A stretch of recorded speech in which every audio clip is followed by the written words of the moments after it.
Americans could be broke by the end of October. At least that's what the data is showing right now. It's not looking super awesome, to be honest. And if Americans are broke, if the American consumer doesn't have any money to go out and buy stuff, well, it's not great for businesses who then don't have the demand to supply people with all these things. It means they have to lay off workers. It means they're not providing as much tax revenue. It means a lot of problems start happening economically for, well, everybody in this kind of scenario. And of course, if people can't afford to pay their bills and feed their kids, they're not going to be aping into dog coins or high-risk tech stocks, are they? Probably not. Of course, there's always people who have money in markets, without a doubt. But these are some worrying statistics that I want to share with you in this video about what the American consumer is facing right now. Before we get into that, of course, if you do enjoy this kind of content, make sure to let me know by leaving a thumbs up on this video and subscribe to the channel if you're not already. Viral TikTokers claim that the USA is in a silent depression worse than the Great Depression. Oh, people in their inability to look at history lessons. Look, the U.S. is obviously experiencing financial difficulties, much like many nations around the world right now. A lot of European Union countries in recessions, China's economy is slowing down, etc., etc. But this ain't no Great Depression. No. The Great Depression, if you look in history, was some pretty nasty, brutal stuff. This is a cakewalk compared to that. This is nothing like that. So the article goes on to say, well, the United States does not have a 25% unemployment rate like in the 1930s. Many Americans are feeling the struggle. They're worried about their deteriorating financial situation, are working harder, longer hours, only to stagnate or fall behind. And the struggle is real. If you're making minimum wage or just a regular wage, you're struggling right now. You absolutely are. The article goes on TikTok, this zeitgeist is called the silent depression, comparing the current times to the era of the Great Depression, which I don't think is a great comparison. American households have incurred more than $1 trillion in credit card debt. They've tapped into their 401k retirement plans, and many people are unable to purchase a home as mortgage rates have soared past 7%. Even with all the current challenges, the standard of living does remain far ahead of the dire circumstances of the Great Depression, and of course, far ahead of many countries in the world. Perspective, guys. Perspective. Still, though, we are seeing challenges. And here, just to throw onto the TikTokers, New York City is facing the greatest level of homelessness since the Great Depression in the 1930s. That's according to the Coalition for the Homeless. So there is that. People are struggling. You can't say that people aren't struggling. There's people that are homeless. There's people that are struggling with drug addiction, people that are struggling with just regular jobs. And because of inflation, because of stagnating wages and all this stuff, they're having a hard time feeding their kids. And look, I get that. That's hard, man. That's hard. I'm lucky that I'm in a position where I don't have to worry about being able to pay to feed my kids. But I grew up in a household that was not like that. I grew up in a household where we had food stamps. I grew up in a household where if we got a flat tire, it was a real damn problem. And to sit there and watch your parent go through these kind of struggles is hard. Or to be the parent, I can't even imagine. The daily struggle and shame and burden of having to dress your kids in only the cheapest secondhand clothes from the thrift shop and having to go and ask for handouts from the government, all this stuff. I mean, it's difficult and people are living really hard lives out there. I do not want to sugarcoat that, but this ain't no Great Depression.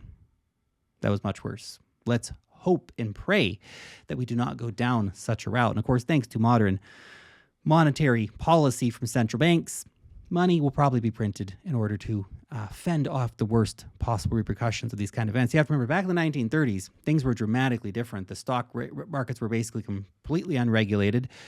We didn't have the kind of wild money printing.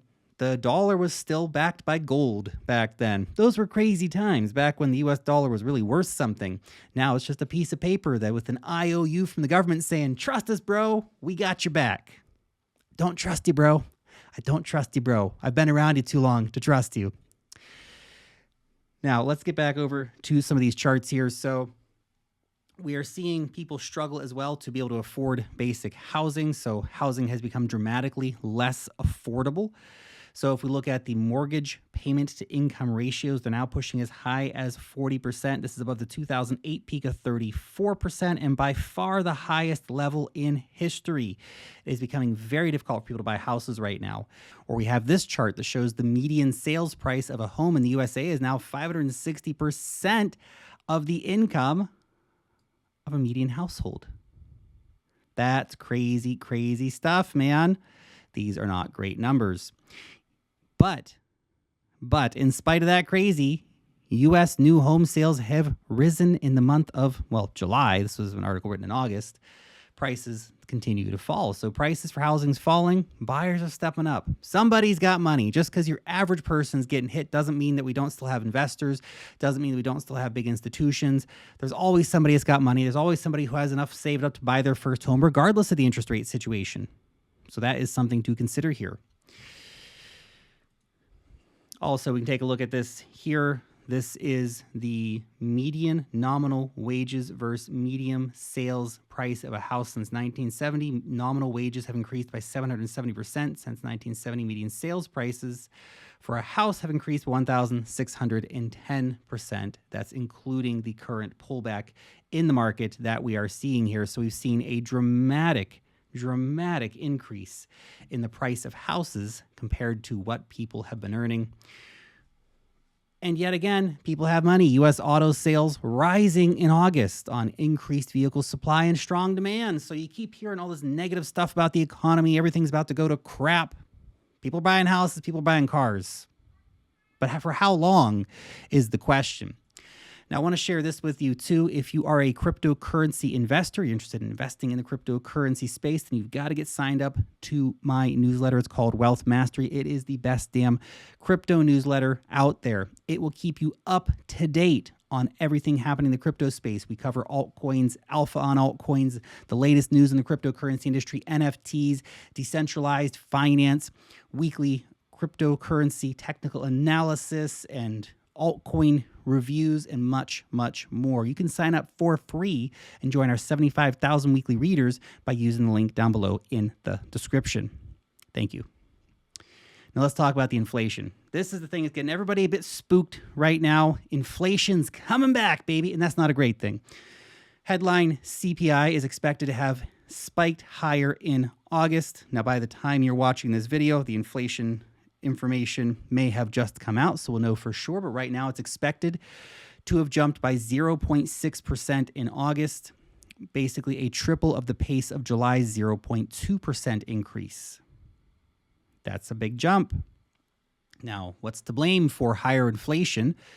Oil prices going back up in particular are weighing pretty heavily on the market. So this is problematic. If inflation goes back up, it means that the Federal Reserve now has more ammunition to essentially keep raising the interest rates, or maybe not keep raising, but certainly to keep interest rates higher for longer, because they want to cause more economic pain. They want inflation back down to 2%. And if we have a 0.6% resurgence, then that means it's almost 100% away from their target. We're almost back to 4% inflation. That's problematic. The Fed's not going to like that, and it gives them the ammunition to then say, well, we're not going to keep the interest rates, we're not going to have them go down anytime soon. We're going to keep the interest rates high for a very long time until we have adequately crushed the average person. They want companies to go out of business. They want you to lose your job. They want you to lose your house. They want you to lose your car. They want you to lose everything and end up under a bridge, as a fentanyl zombie. Maybe not exactly that. I'm paraphrasing the Fed here a little bit, but that is the intention. They need to cause pain with these high interest rates, and pain means the average person has to experience that economic pain. And we are seeing a lot of problems with inflation, sticky issues like the price of gas. So the price of gas bottomed in the USA around $3.20 back in December of 22. Now we are back up to around $3.95 right now. So a decent increase, 30-40% increase in the price of gas. But the problem is that right now the price of oil is surging because Russia and Saudi Arabia are cutting supply. They're cutting production. Now, maybe that gets filled in by other sources. Maybe we find other places to produce more oil to offset their cuts. But that has not happened yet. The price of oil around $89, $90 a barrel at the moment. That could be soaring up to $100 if this demand continues to rise. Well, production is cut. Also, we're seeing food prices continuing to be problematic. As this guy Jesse Cohen here points out, here's a trend that's barely getting any attention. Live cattle prices have soared to their highest level on record. On record. That's crazy. They're now up 18% in 2023. Rising global food prices and, of course, oil prices, which the Fed's rate increase do little control, may have more sway on inflation in the coming months. There you go. That's problematic. Food prices going up is very problematic for the average consumer because your wages aren't going up. At least they're not going up that much if they are going up. And so what's all this lead me to? Well, it leads us to this, that the average consumer is in pretty big trouble here. Inflation is driving up consumer credit card debt by billions of dollars. See, people, as they run out of money, they are being forced to turn, well, basically the only place they can turn to, which is to their credit cards. Now, right now, we have about $1 trillion in credit card debt in the USA, and that is a number that a lot of people bantered around. Look at this big, scary number. It is a big, scary number. $1 trillion is a big number. But as a total percentage of money in the hands of the average person in the USA, that 6% number, although technically it's about 6% of people's finances in credit card debt right now. So it's a big number, but as a total percentage, it's actually not historically high yet, although the $1 trillion number is historically high. People have more wealth, or well, they appear to have more wealth because the total numbers keep going up because they keep debasing the currency. It's a bit of a complicated situation, but people will turn to their credit cards because people are almost out of damn money. Check this one out right here because this is a pretty crazy chart. This chart here shows excess household savings.